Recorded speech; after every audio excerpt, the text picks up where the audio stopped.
오늘 하나님께서 우리에게 주시는 말씀은 요한복음 11장 24절로 26절 말씀입니다. 마르다가 이르되 마지막 날 부활 때에는 다시 살아날 줄 내가 아나이다. 예수께서 이르시되 나는 부활이요 생명이니 나를 믿는 자는 죽어도 살겠고 무릇 살아서 나를 믿는 자는 영원히 죽지 아니하리니 이것을 네가 믿느냐. 이 말씀을 가지고 오늘 죽어도 다시 사는 믿는 자의 축복에 관하여 말씀 전합니다. 세 가지로 오늘 말씀을 나누어 정돈합니다. 첫 번째, 긍정의 삶. 긍정의 삶. 두 번째, 긍휼의 삶. 긍휼의 삶. 세 번째, 영생의 삶. 영원한 삶에 관한 말씀입니다. 먼저 생각하는 것은 긍정의 삶에 관한 것입니다.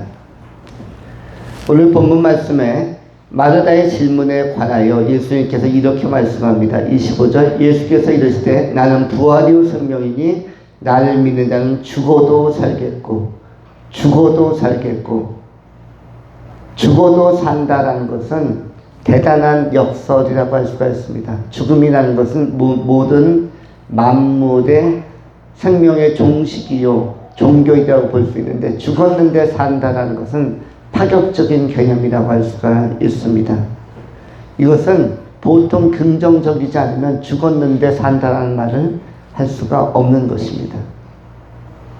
그것도 완전히 죽었을 때 완전히 죽은 것이 다시 살아난다는 것은 그리 쉬운 것이 아닙니다.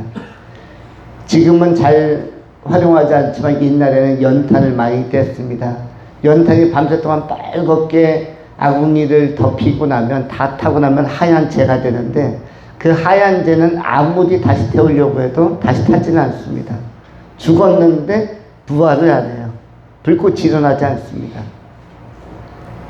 그래서 죽은 것을 다시 살리는 것은 굉장히 어렵습니다. 그런데 오늘 예수님께서는 대담하게 죽어도 다시 산다고 말씀하고 있습니다.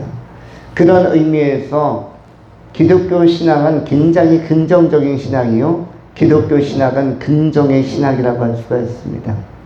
그러면 반면에 비기독교나 무신론적인 관점은 뭐냐면 그것도 부정의 철학 내지는 부정의 삶이라고 할 수가 있습니다. 부정적 인식과 긍정적 인식, 부정적 시각과 긍정적인 시각, 부정적 세계관과 긍정적 세계관이 있는데 여러분들은 아주 긍정적인 세계관을 선택하는 사람들입니다. 그래서 여러분들은 세상 사람들과 많이 다른 사람들입니다. 겉모양은 똑같지만 속 사람은 많이 다른 사람이요.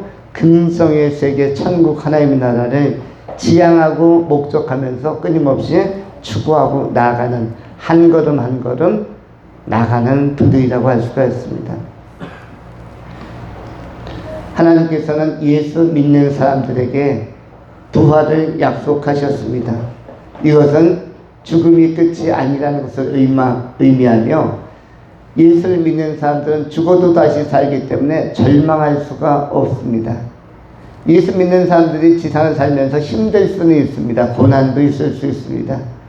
그 힘든 것과 고난은 육체를 가지고 있기 때문입니다. 사실 이 세상에서 힘든 것은 질병 때문도 아니고 고난 때문도 아니고 뭐 때문에 힘든 것입니까? 돈 때문도 아니고 힘든 게 뭐 때문이에요? 실제로는 인간관계 때문도 아닙니다. 또는 세상에서 좀 실패했다, 사업에 실패하거나 뭐에 실패했다, 그것 때문에 힘든 것도 아닙니다. 인간이 세상에서 힘든 이유는 딱 한 가지입니다. 뭐 때문입니까? 맞출 수 있을까요? 여러분들은 다 맞출 수 있을 것 같은데 인간이 힘든 건 돈 때문도 아니고 질병 때문도 아니고 또 뭐 사업의 실패 이런 것 때문도 아니고 인간관계, 친구관계가 어긋나서도 아니고 뭐 때문에 힘든 것입니까? 또는 옛날에 성장을 해서 나쁜 기억, 슬픈 기억 때문에 힘든 것도 아니고 딱 한 가지 때문에 힘든데 뭐 때문에 힘듭니까?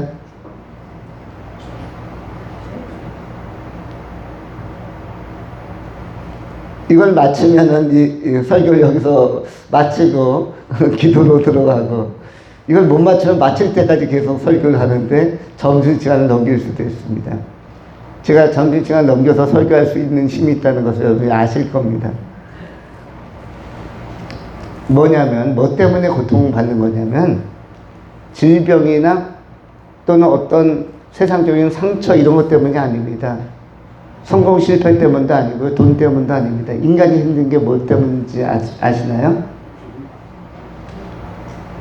육체성 때문에 그렇습니다.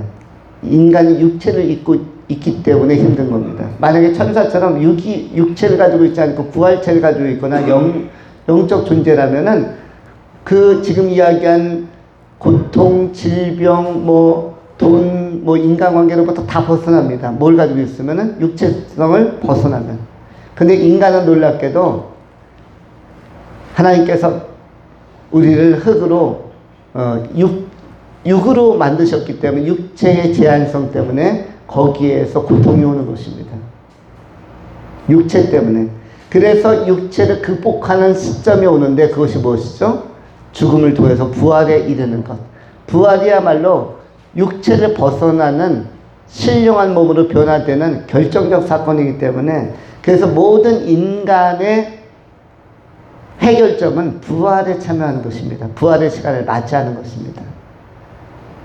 그것이 여러분을 정말 해방하는, 자유케 하는, 날아다니게 하는, 어떤 고통으로부터도 다 벗어나는 유일한 시간인데, 그것은 육체성을 벗어나는 것. 근데 육체성을 벗어나기 위해서는 어떤 과정이 필요하면 육체를 한번 반납하는 시간이 필요합니다. 하나님께 받은 육체, 인생을 살 때 꼭 필요했던 육체를 반납하는 것을 갖다 뭐라고 표현하죠? 그걸 갖다가 죽음이라고 하죠. 그래서 한 번 죽는 것은 정한 이치입니다. 한 번 죽는 것은 정한 이치요. 정해져 있어요. 정한 이치요. 그 이후에는 무엇이 있다? 부활이 있고 심판이 있는 것입니다. 그래서 죽음이라는 것은 그리스도인에게는 오히려 소망이 됩니다. 언젠가 내가 육체성을 벗는, 육체라는 옷을 벗고 자유와 해방의 시간으로 나를 펼칠 수 있는 그 시점이 죽음이기 때문에 예수 믿고 하나님과 동행하는 사람들의 죽음은 슬픈 게 아닙니다. 그리스도인들은 해방의 시간, 자유함의 시간을 향해서 한 걸음 한 걸음 감사하며 나가는 사람들입니다. 육체성이라는 것은 인간을 겸손하게 하는 요소입니다. 우리가 만약 영과 혼으로만 만들어져 있어서 천사처럼 자유하고 어떠한 통제도 받지 않는다면 우리는 굉장히 엄청난 자유로움 속에서 전혀 고통 없이 살 것입니다. 그것이 이루어지는 세계가 어디입니까? 하나님의 나라 천국인데, 요한복음 21장에서 이렇게 기록을 합니다. 1절부터 또 내가 새하늘과 새 땅을 보니 처음 하늘과 처음 땅이 없어졌고 바다도 다시 있지 않더라. 또 내가 보매 거룩한 성 새 예루살렘이 하나님께로부터 하늘에서 내려오니 그 예비한 것이 신부가 남편을 위하여 단장한 것 같더라. 내가 들으니 보좌에서 큰 음성이 나서 가로되 보라, 하나님의 장막이 사람들과 함께 있으며 하나님이 저희와 함께 거하시니 저희는 하나님의 백성이 되고 하나님은 친히 저희와 함께 계셔서 모든 눈물을 그 눈에서 씻기시며 다시 사망이 없고 애통하는 것이나 곡하는 것이나 아픈 것이 다시 있지 아니하리니 처음 것들이 다 지나갔음이로라. 보좌에 앉으시니가 가라사대 보라, 내가 만물을 새롭게 하노라 하시고 또 가라사대 이 말은 신실하고 참되니 기록하라 하시고 또 내게 말씀하시되 이루었도다. 나는 알파와 오메가요 처음과 나중이라. 내가 생명수 샘물로 목마른 자에게 값없이 주리니 이기는 자는 이것들을 유업으로 얻으리라. 나는 저희 하나님이 되고 그들은 내 자녀가 되리라. 요한계시 21장에서 이렇게 약속하고 있습니다. 우리는 육체성의 한계 안에 사는 존재입니다. 그래서 우리는 겸손할 필요가 있습니다. 겸손할 필요가 있습니다. 육체성이라는 것은 하나님의 자녀로 이어질 수 있는 굉장히 중요한 특권이기도 하지만 동시에 그것 때문에 여러분들이 세상에서 조금 고난을 당하는 것입니다. 그런데 이것은 잠깐입니다. 우리가 연단받고 참으로 하나님의 백성인지 아닌지를 검증하는 시간에 필요한 옷이라고 생각하시면 좋습니다.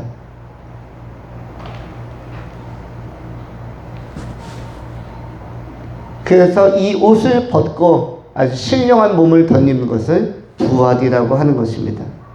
우리는 예수를 통해서 이 부활에 참여할 수가 있습니다. 예수님께서 예루살렘의 성에 입성할 때 많은 백성들이 호산나를 외쳤습니다. 여러분, 호산나가 무슨 뜻입니까? 호산나, 호산나 찬양이 있죠? 호산나가 무슨 뜻이에요? 호시아나, 호시아나. 이 호산나가 무슨 뜻이죠? 주여 나를 구원하소서. 주님은 나의 구원자이십니다. 호산나는 구원이라는 뜻입니다. 또 구원하소서라는 간절함이 담겨있는 것입니다. 우리는 호산나의 신앙을 가지고 살아야만 합니다. 주여 나를 구원하소서. 내가 구원받기를 원하고 천국의 백성이 되기를 원하고 부활에 참여하기를 원합니다. 죽어도 다시 사는 자의 삶에 참여하기를 원합니다. 나는 호산나의 신앙으로 살기를 원합니다. 이 호산나의 신앙을 가지고 긍정의 삶 속에서 이 땅을 다 달려가고 나서 천국에 다 들어가는 자유하고 평화롭고 아름다운 미래를 약속받은 보장된 삶을 향해서 탄탄하게 믿음으로 경주해가는 귀한 성도님들이 되실 수 있기를 축원합니다. 두 번째로 긍휼의 삶에 관한 것입니다. 26절에 예수님께서는 무릇 살아서 나를 믿는 자는 영원히 죽지 아니하리니 이것을 네가 믿느냐. 무릇 살아서 나를 믿는 자. 예수를 믿는 것은 어떤 사람은 내가 죽어보고 나서 죽어서 예수님이 계시고 천국이 있고 하나님이 계시고 그때 가서 내가 믿어볼 거야. 이럴 분도 있습니다. 그런데 놀라운 것은 시험도 마찬가지지만 시험은 여러분 언제 본 것이 점수로 나오냐면 주어진 시간, 주어진 날짜, 어느 장소에서 학교든 뭐 수능 시험장이든 주어진 시간과 장소에서 본 것만 유효하게 인정이 됩니다. 마찬가지로 믿음이라는 것도 예수 믿는 것도 지상에서 지구에서 사는 동안 여러분이 연수가 있고 아직 살아있는 동안에 믿은 것들이 유효한 점수로 그것이 구원과 영생을 결정하는 것입니다. 지금 우리는 다 시험 보고 있는 사람들이에요. 여러분 다 수험생입니다. 입시 준비하는 분들이나 뭐 중간고사, 기말고사를 앞둔 학생들만 수험생이 아니라 여러분은 전원 수험생이고 저도 수험생입니다. 그런데 우리가 치르는 시험은 뭐 입사시험이나 입시시험, 뭐 중간고사, 기말고사 이런 게 아니라 아주 큰 시험이에요. 영원한 생명, 영원한 상급과 영원한 심판에 떨어질 것인가 승패를 결정하는 양보할 수 없는 시험인 것입니다. 이 시험 앞에 여러분 이름을 쓰고 들어가는 것입니다. 인생에 이름을 쓰고 들어가는 것입니다. 여러분도 수험표가 있습니다. 여러분 수험표 몇 번이에요? 지금 몇 번 달고 지금 인생이란 그 영성이란 입시 앞에 섰습니까? 입학하는 시험, 천국에 입학하는 것도 입시이죠? 여러분 수험 번호가 뭡니까? 수험 번호 있을 것 같아요? 없을 것 같아요? 수험 번호 있습니다. 여러분 수험 번호 아시나요? 모르시나요? 다 알고 계시겠죠? 몇 번째 수험생입니까? 여러분들은? 아담이 첫 번째 수험생이고 그 다음에 하와, 이브가 두 번째 수험생이고 그 다음에 뭐 함이라든지 야벳이라든지 뭐 셋이라든지 이렇게 해서 수험생이 막 가다가 노아라든지 에녹이라든지 이런 수험생들이 있다가 그리고 우리보다 조금 먼저 세상을 떠난 분들도 수험생들이에요. 오늘도 여러분 세상 떠나서 천국 들어가는 분들이 있을까요? 없을까요? 2026년 4월 5일 부활절 날도 세상 떠나서 돌아가신 분이 있을까요? 없을까요? 대학병원이나 각 병원이나 어떤 곳곳에서 전 세계에서 이 세상을 영면하시는 분들이 있을 것입니다. 그분들도 다 뭡니까? 수험생입니다. 우리는 그 다음에 수험표를 받고 있는 사람들이에요. 우리도 지금 인류가 시작되고 나서 수십억 번째 또는 100억 번째 수험생으로서 레이스에 참여하고 있고 시험에 참여하고 있는 것입니다. 근데 이 시험은 한 가지만 봅니다. 그것은 그 수험생이 예수를 믿는 과목을 제대로 공부하고 있는가, 예수를 제대로 믿고 제대로 동행하는가, 이 믿음의 시험을 유일한 과목으로 봅니다. 그래서 어떻게 보면 시험이 준비하기가 좋습니다. 왜냐하면 대학 시험이나 뭐 중고등학교 시험들 뭐 국영수, 사회과학 여러 가지를 막 보기 때문에 준비하기가 굉장히 어렵죠. 그런데 천국에 들어가는 이 시험은 어떻습니까?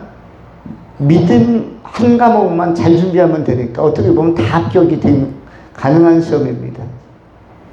회사 들어가는 것보다 더 쉽습니다. 회사나 공무원 시험도 뭐 영어도 봐야 되고 상식도 봐야 되고 또 몇 가지 요구하는 과목들을 뭐 한국사나 행정학 이런 거 막 포기하는 시험들도 있지만 천국 들어가는 시험은 믿음만 좋으면 되는 것입니다. 하나님의 말씀을 잘 알아듣고 깨닫고 예수님께서 이 땅에 오셔서 나를 위하여 행하신 대속의 은혜, 내가 죄인인데 내가 예수 믿기 전에도 큰 죄인이었고 근데 예수 믿고 나서 지금도 간간히 죄를 짓는데 여전히 나는 죄인인데 이 죄인을 위하여 이 땅에 오신 예수님을 튼튼히 붙잡고 동행하는 것이 굉장히 중요합니다. 여러분, 우리는 왜 예수 믿고 나서도 예수님을 붙들어야 됩니까? 우리는 지금도 여전히 죄성 때문에 뭘 짓고 있기 때문에 죄를 짓고 있기 때문에 원하는 죄든 원치 않는 죄든 내가 의식한 죄든 의식하지 않은 죄든 또 나쁜 감정이든 내가 죄를 짓고 싶지 않은데도 오늘 예수 믿은 지 상당히 오랜 세월이 지났음에도 불구하고 짓는 죄들이 있습니다. 그래서 우리는 또 그 문제를 예수님 앞에 아뢰고 그 문제도 해결해 주신 것이죠. 그 문제도 해결해 주십시오라고 아뢰면서 계속적으로 예수님과 동행해 가는 것입니다. 언제까지? 이 세상 마지막 날까지. 그러할 때 우리 하나님은 우리를 어떻게 보시는가? 긍휼히 보십니다. 긍휼히 보신다라는 표현은 오늘 요한복음 11장 33절에 나와 있는데 33절에 이렇게 기록되어져 있습니다. 예수께서 그가 우는 것과 또 함께 온 유대인들이 우는 것을 보시고 심령의 비통히 여기시고 불쌍히 여기사. 여기서 긍휼이라는 단어가 어디에 나와 있습니까? 불쌍이라는 단어가 긍휼이라는 단어입니다. 이건 달리 표현하면 자비라는 단어이기도 합니다. 불쌍히 여기다. 그런데 예수님께서 불쌍히 여기신 것은 두 가지입니다. 한 가지는 인간이 나사로라는 사람이 이 본문에서 젊은 나이에 세상을 떠나게 되었어요. 그것에 대해서 인간의 죽음, 인간이 죄 때문에 죽게 되었는데 이 상황이 너무나 마음이 아프신 것입니다. 예수님에게 있어서는. 그것이 마음이 아팠고 그래서 긍휼히 여기신 것이고 또 한 가지는 뭐냐면 이 나사로를 예수님께서 살리러 오셨는데 그래서 25절과 26절에 예수께서 이르시되 나는 부활이요 생명이 나를 믿는 자는 죽어도 살겠고 무릇 살아서 나를 믿는 자는 영원히 죽지 아니하리니 이것을 네가 믿느냐. 무릇 살아서 나를 믿는 자는 영원히 죽지 않으니 그 나사로가 살아있을 때 예수님을 따라다니고 믿었다면 나사로가 다시 살아날 텐데 그런데 이것을 유대인들이 주변에 있는 사람들이 슬퍼하기만 하고 믿지 않는 것을 보면서 불쌍히 여기신 것입니다. 그것을 보면서 굉장히 마음이 아팠다는 것이에요. 예수님은 어떤 상황에서 마음 아파하시고 긍휼히 여기시냐면 불쌍히 여기시냐면 믿을 수 있는 상황이고 믿어야 하는데 믿지 못할 때 이젠 믿을 때가 됐는데 믿지 못할 때 그 상황을 굉장히 긍휼히 여기십니다. 불쌍히 여기시고 마음 아파하시고 또한 자비하신 마음으로 계속적인 관심을 가지고 계신 것입니다. 그러면 예수님께서 참으로 좋아하는 상황은 뭐냐면 믿음이 있어서 하나님께서 이 사람에게 관심을 가질 때, 믿음이 있는 사람을 볼 때, 믿음이 없었던 사람이 믿음 있는 믿음 있는 사람이 되는 것을 볼 때 두 가지를 행하시는데, 하나는 선처해 주시고 그 사람의 허물과 실수가 많다 할지라도 그 사람을 계속 인정해 줍니다.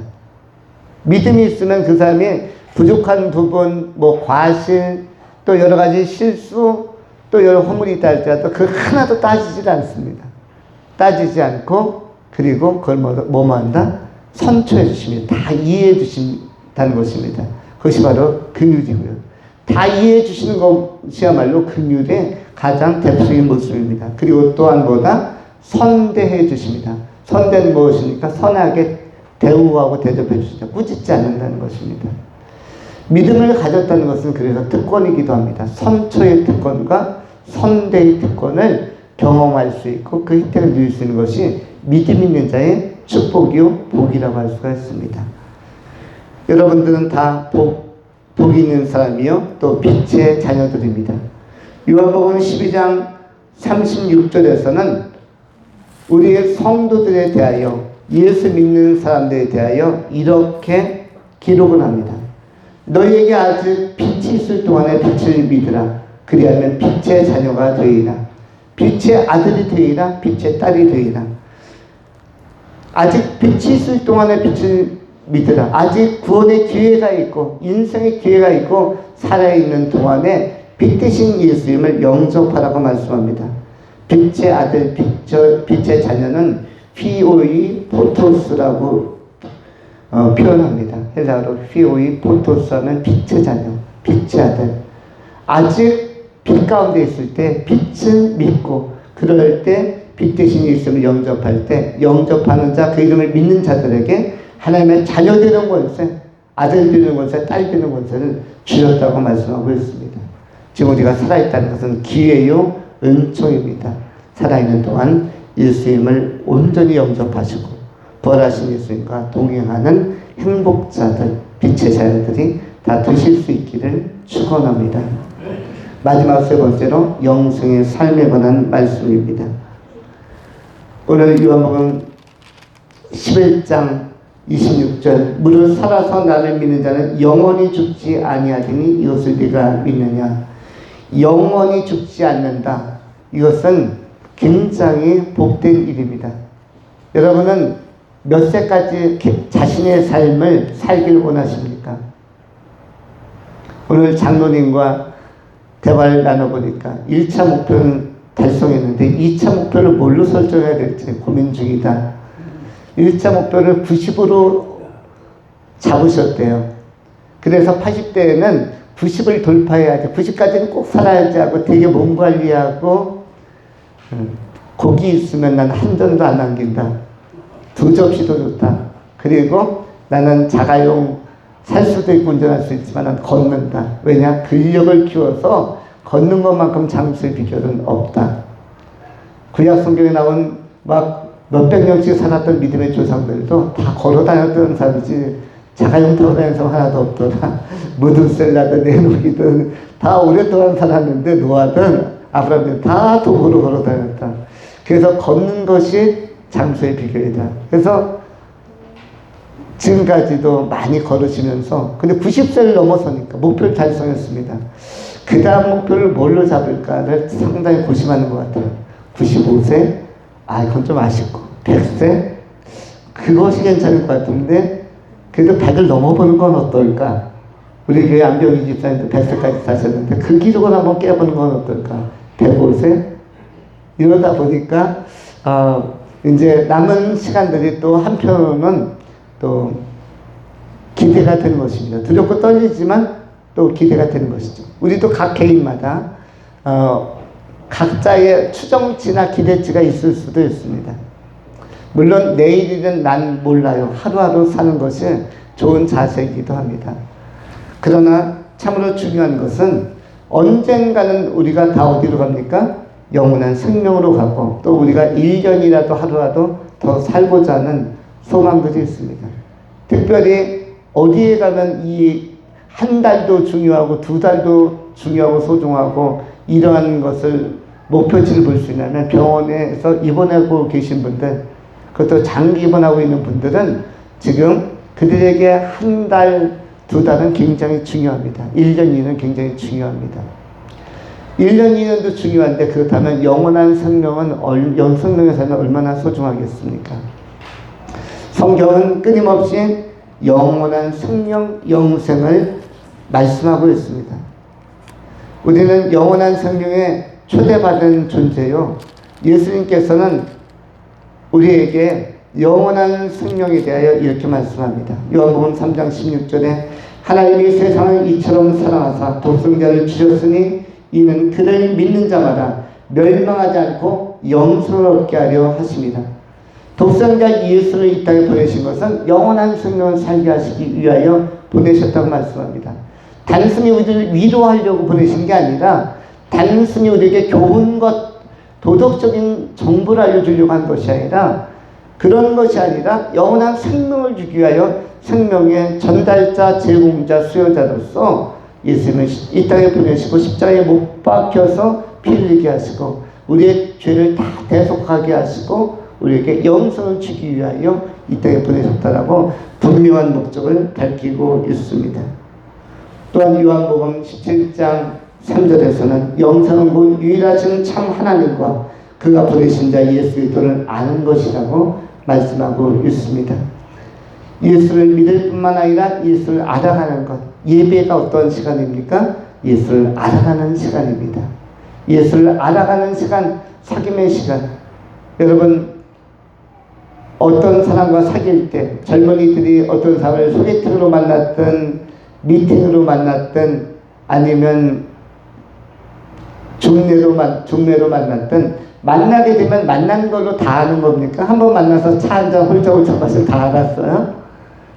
그걸로 오늘 30분 동안 차 마셨으니까 통성명했으니까 이름은 무엇이고 어디 살고 이런 거 대화 나눈 순간 다 아는 것입니까? 그것이 아니라 만남 이후에 그 다음부터 데이트와 사귐의 시간이 계속되는 것이죠. 그 다음날 또 그 다음 주에 또 약속장에서 만나고 어떤 때는 음악 감상회도 같이 가고 어떤 때는 연극도 보고 영화도 보면서 그러면서 계속적으로 알아가는 것이 연인의 관계들이고 아마 여러분들도 결혼하신 분들은 그런 비슷한 과정을 다 가졌을 것입니다. 처음 만나서 차 한잔 마셨다고 다 아는 게 아닙니다. 이름 알았다고 나이 알았다고 사는 동네 알았다고 다 아는 것이 아니라 대화 몇 마디 했다고 아는 것이 아니라 기록적으로 사귐의 과정이 필요한 것입니다. 예수를 안다는 것, 영성에 참여하는 것도 마찬가지입니다. 예수를 알아가는 과정이 바로 무엇이다? 예배요, 신앙생활이라고 할 수 있는 것입니다. 그래서 예배도 중요한 것이고 신앙생활이 중요한 것이고 또 여러분에게는 시간이 많습니다. 여러분들은 또 굉장히 선진화된 대한민국에 태어났기 때문에 다 문명이 아니라 한글을 다 글을 다 깨우치고 있지 않습니까? 그럼 성경을 볼 수 있는 마음만 먹으면 성경을 읽을 수도 있고 또 여러분은 나름대로 머리가 다 좋지 않습니까? 저희 교회 성도는 머리가 다 명석한 것 같습니다.